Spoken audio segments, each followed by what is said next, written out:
I am joined today by antiquarian, book dealer, translator, and author Steve Savedow.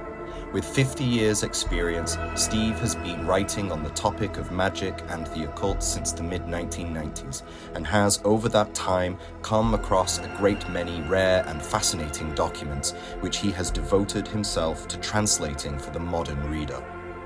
His latest work, a translation and commentary of Pneumatologia Occulta Et Vera, the Hidden and True Pneumatology, is an exceptionally rare grimoire, yet unseen by the English-speaking world, containing elements from many sources of the tradition and exploring fascinating techniques of treasure hunting alongside the conjurations of Olympic spirits and the construction of unique divination tools. I am your host, Matt Hadfield, and it is with great pleasure that I welcome Steve Savedow to the Hadean Press podcast. Steve Savedow, welcome to the podcast. It's really great to have you on so we can talk about your contributions to the occult community and your upcoming book. But before we delve into all of that, would you like to introduce yourself to our audience? Hey, Matt, thanks for the invite. Just an author and retired, basically. And what was it exactly that got you interested in magic in the first place, Steve? Well, that's a pretty long story. I have to go back to when I was only 5 years of age. I was diagnosed with a rare bone disorder, which resulted in me being placed in a full body cast. And being 5 years old at that age, uh, anybody will tell you it's a pretty stressful situation. And they put me on medication, so I was sleeping a lot more of the time. I ended up having this unusual, I guess, dream life where I would go to school in my dreams, and I would realize that I was dreaming and sort of go to school taking classes on various things that are more on the metaphysical side, and things just sort of went from there. I was in a body cast for over a year, and then I wore those leg braces like Forrest Gump. Had them for 2 years, and so I was very, very immobile the whole time, laying flat. So I had a huge amount of dream experience and going into astral projection, and that was just as a little kid, 5, 6, 7 years old. And that's how everything pretty much started for me. I started reading everything I could get my hands on, and when I was a teenager, everything sort of came to me. And I was a weirdo in school, and I only had like one good friend.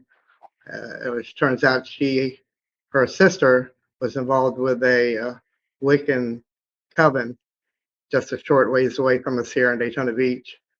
And one weekend they were doing a solstice ceremony, and my friend's sister drove us there because she was supposed to be babysitting us. She ends up taking us to a witch's coven. They did a little initiation for kids and let us watch and just slightly participate. And I became more and more involved in it over the years. And until I was only about 18 or 20. And after that, I started reading a lot more advanced material and got involved with the OTO through a flyer I saw at a bookstore. And I was initiated into the OTO to the third degree. But then I got myself expelled for a personal beef with another member. It didn't have anything to do with the order. And things just kept snowballing on like that. I could keep going on and on, but I don't know how much I should do. Okay, and you used to run a occult bookstore back in the day. Could you tell us a little bit about that? What was that like? That was great. I was a cult bookseller, antiquarian dealer for about 20 years, from the 1980s up to 2004, and so I was also writing as well as running the bookstore. That was well before the internet, of course, and so I printed catalogs on a monthly basis and mail them to customers. I put ads in magazines for people to get a free catalog, and things just went from there up until the time the internet came along. And did that change things? Yes, great improvement for the smaller mom and pop booksellers. I think it was bad for Amazon and Barnes and Noble. They kind of crushed the little mom and pop places. But since I was a specialty dealer, just dealing in occult and what I would say be specialized in the weird and unusual, uh, there was a great interest in it. And so I did really, really well for a period of time until a lot more people started getting into it. And eBay came along where people sold their own uh, books rather than selling them to dealers. So You have been contributing to the community for a long time now with your first book, The Magician's Workbook, published in 1995. Recently, you have republished your book, Goetic Evocations, through Hadean Press, as well as The Supreme Black and Red Infernal Magic. You have a translation of the Sefer Raziel Hemelech, yes, is that's that right? correct. In print, and now you will soon have another translation out, also through Hadean Press, which is of an obscure 17th century grimoire. Could you tell us more about this? Yeah, that's it's a new translation of a virtually unheard of grimoire text. Uh, Mainly deals with techniques for finding lost treasure. And what's its name? Pneumatologia Occulta Et Vera, the hidden and true pneumatology. And did you find that through your antiquarian dealings? Basically, yes, I actually threw a facsimile of an antiquarian edition. It was from 1821 set entitled Zauber Bibliothek, or the Magic Library. And it was 1821 set by George Conrad Horst, and something similar to Das Kloster by Schiebel that was produced a couple of decades afterwards. As a collection of occult and magic and theurgy and different mystical German texts. So you say German, but this text has a very specific link to the Spanish city of Salamanca. What importance does that have to the text itself? Probably mostly the reputation of Salamanca as being mystical city, and the University of Salamanca, which was established like in the 13th century, is probably the oldest and continuously running college.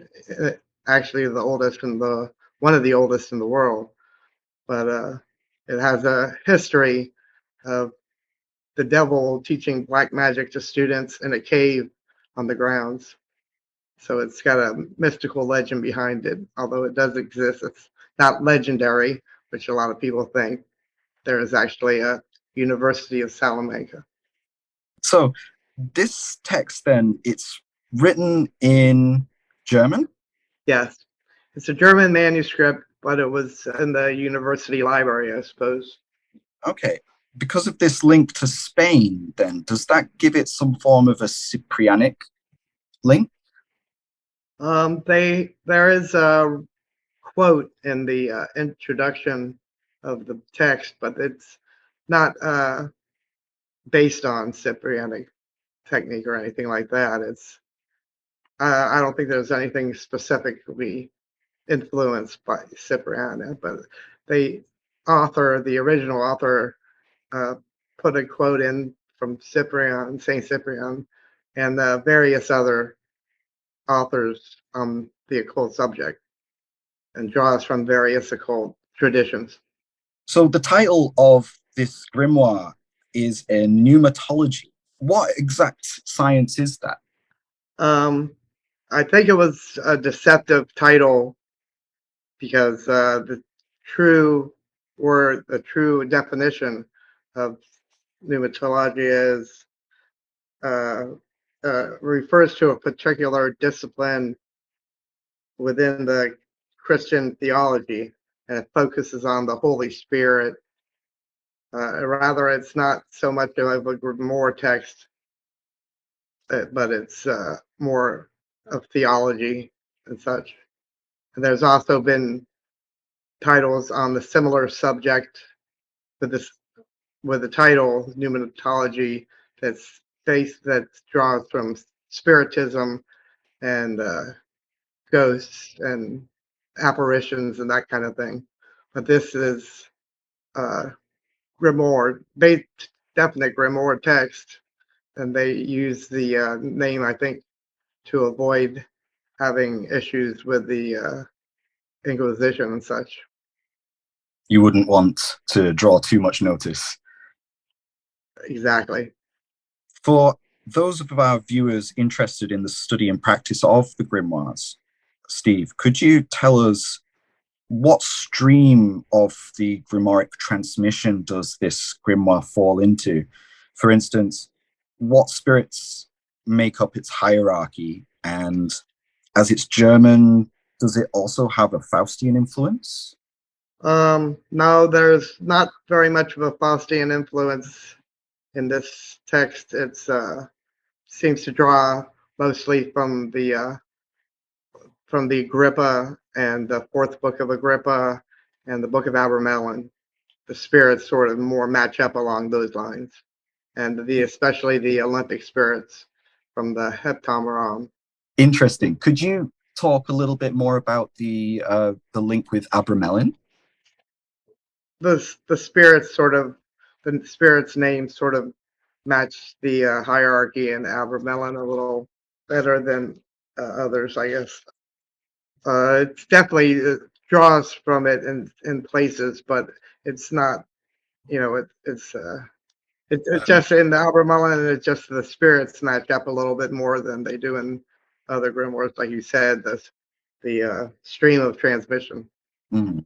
And so, how about the Olympic spirits? Because we see the Olympic spirits, like you said, in the fourth book of occult philosophy. There's the Paracelsian influence there. What role do these Olympic spirits play in this grimoire that you've translated? Well, that's one of the things I noticed when I found the book and I was flipping through the pages, and then I saw the talismans from the Olympic spirits, which were originally in the fourth book of Agrippa and the Heptameron, and so it basically matches those, but with a lot of additions, a lot of more additional material. I think one of the most interesting and perhaps even shocking revelations you have uncovered in this grimoire is that the text itself contains a conjuration to none other than Hecate. Many of our listeners may know that Hecate plays some significant role in early, perhaps even proto Solomonic magic. But as the tradition evolved, the Christian overtones came to dominance. What could you tell us, if anything, about this conjuration, and how do you think something like this survived into the 17th century? Well, I'm sure it was published somewhere that the original editor had located the conjuration in some text. It's actually not a part of the book itself, but the introduction by the original editor, and he placed it in there towards the end of his introduction. So I'm not certain why, but it is a fascinating conjuration that I was not familiar with, and people I've allowed to see the text were very fascinated by it. And what function do you think it played as as part of the introduction to the grimoire? I'm not sure what part it plays, other than it is one of the only pagan references in the text. I mean, he mentions a little bit about paganism, but it's not a easily it's not really in there very much.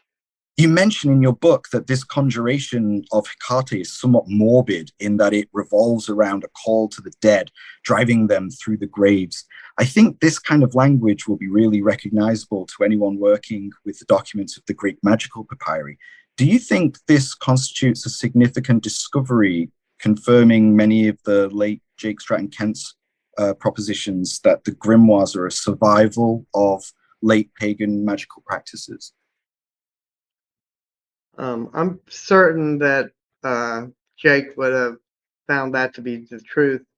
That it shows an influence of the pagan magical practices, along with medieval grimoire texts. Uh, it is a fascinating little piece of history, and like I said, the morbidity is really interesting. It's not something that I myself have come across in the past. Because it was the Hecate bit that I'm most excited for, because that spell reads like something from um, like the document of the waning moon in the PGM. You know, it reads like like old world necromancy. And I just think that's really fascinating. I really want to see more links being made in that field, connecting the ancient world to modern grimoire practice. Yeah, I would have liked to see more of that. The text is just a small conjuration, but it has a big effect. Could you practically use that conjuration in the text itself? Does it have any practical use? I think it appears just to be inserted in. Strange. Yeah, It's so weird as well because it would have been a nominally Christian that's environment what that I they was were going. writing in. Right, I was going to say the next part after that Hecate is a long Christian prayer, like from popes, one of the popes' grimoires, like the Pope Honorius or something. Mm. That's first there. First they put in the Hecate, and then I think it was the end of a section, and then the next section begins with a long Christian prayer. So it's kind of a weird juxtaposition of the two.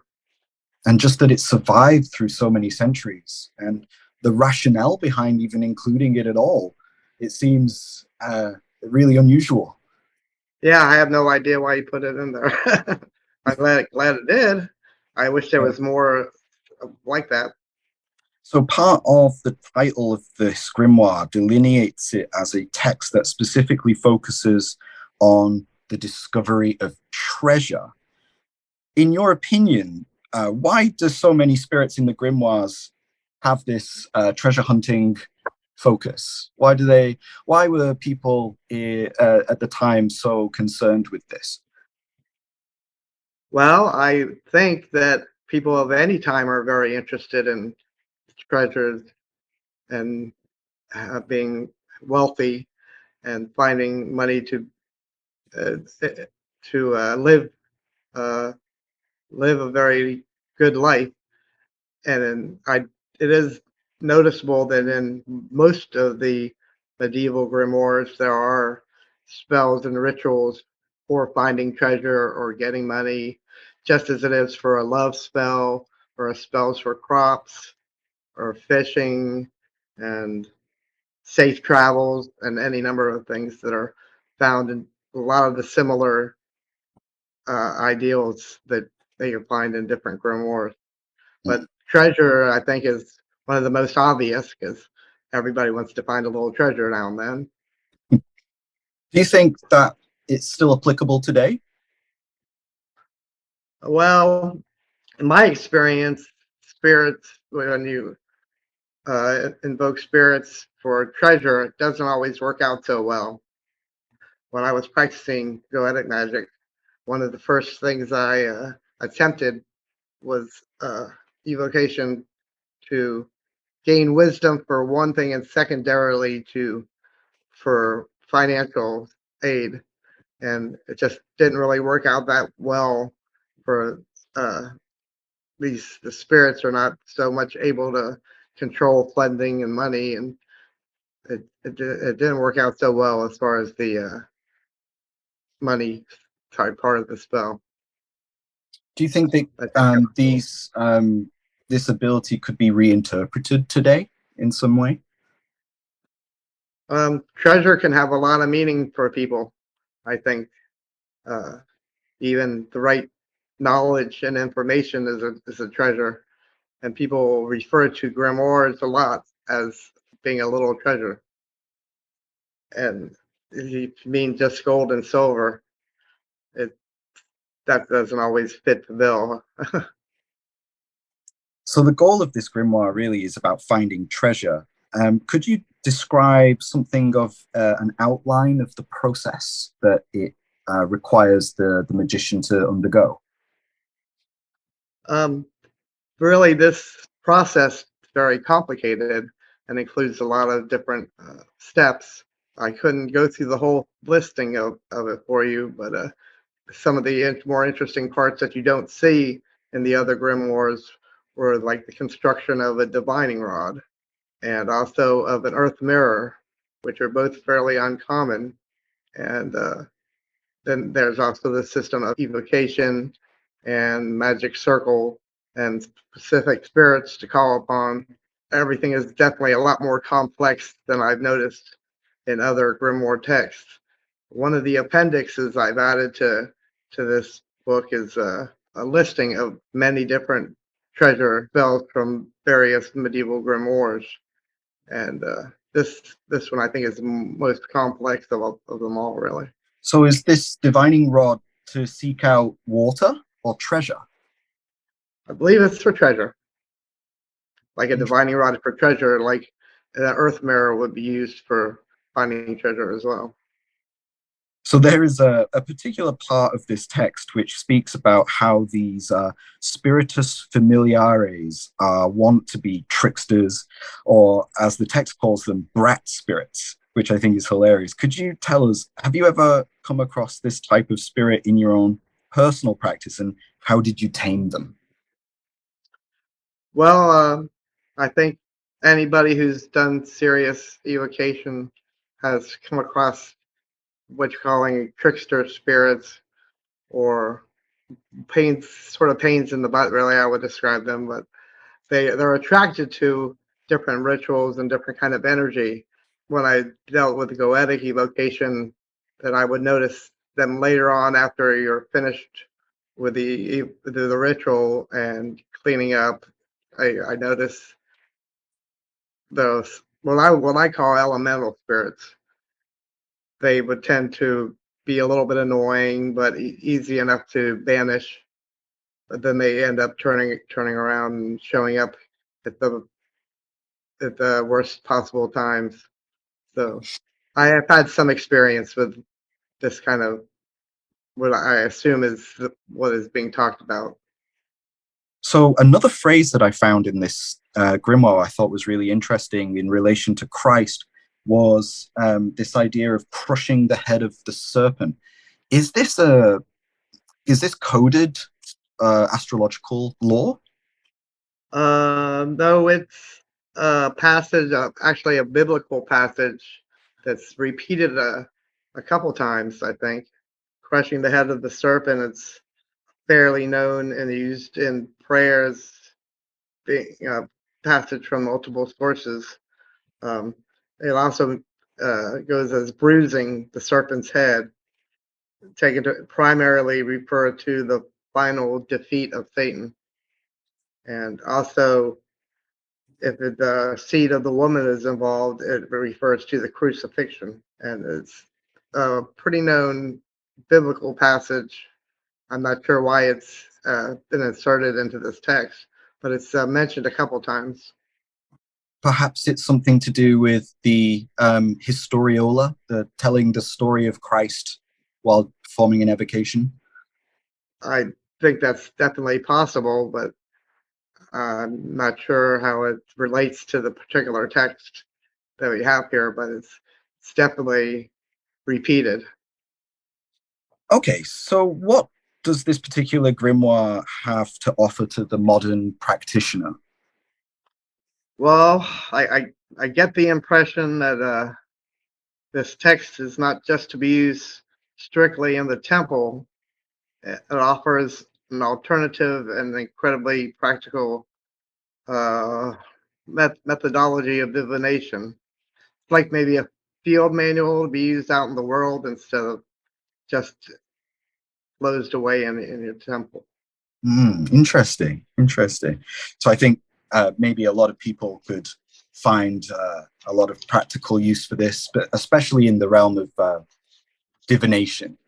I think there's a lot of divination tools and operations in this particular grimoire, and I'm so excited for everybody to get their hands on it, Steve. It's a really impressive work, and so thank you so much for translating it. Do you have any upcoming projects? I actually have several that I'm working on with through Hadean Press.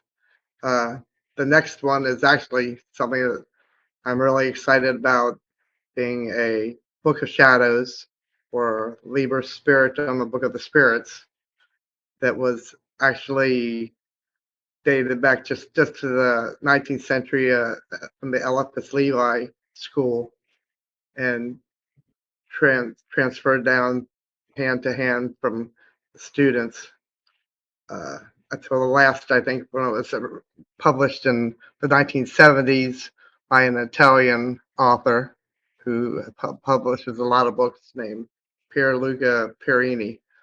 And he has an Italian version of it out, which I had translated into English. And I believe that's scheduled for release at the beginning of 2024. Very exciting. All right. Thank you, then, Steve, for elucidating this text for us today and describing the contents of this book for us. I think this could be a really exciting new contribution to the Grimoire field of study. And yeah, I'm really looking forward to reading more from you in the future. So thank you again, Steve. Thank you, Matt. I appreciate it.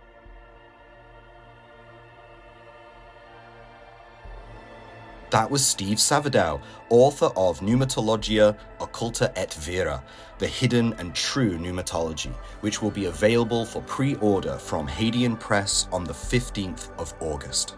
I think this text is going to give the reader a lot to think about, especially concerning methods of divination and of the materia that we utilize in the construction of such tools. This is definitely a field manual, something to be used out in the world instead of being secreted behind locked doors, and I hope that it inspires some to take up the challenge of actual treasure hunting in the modern day. Steve has several more upcoming projects, so I'm very much looking forward to having him back on the podcast in the future. Please make sure to like this video and subscribe to our channel for more author interviews and video releases, and I will see you all in the next one.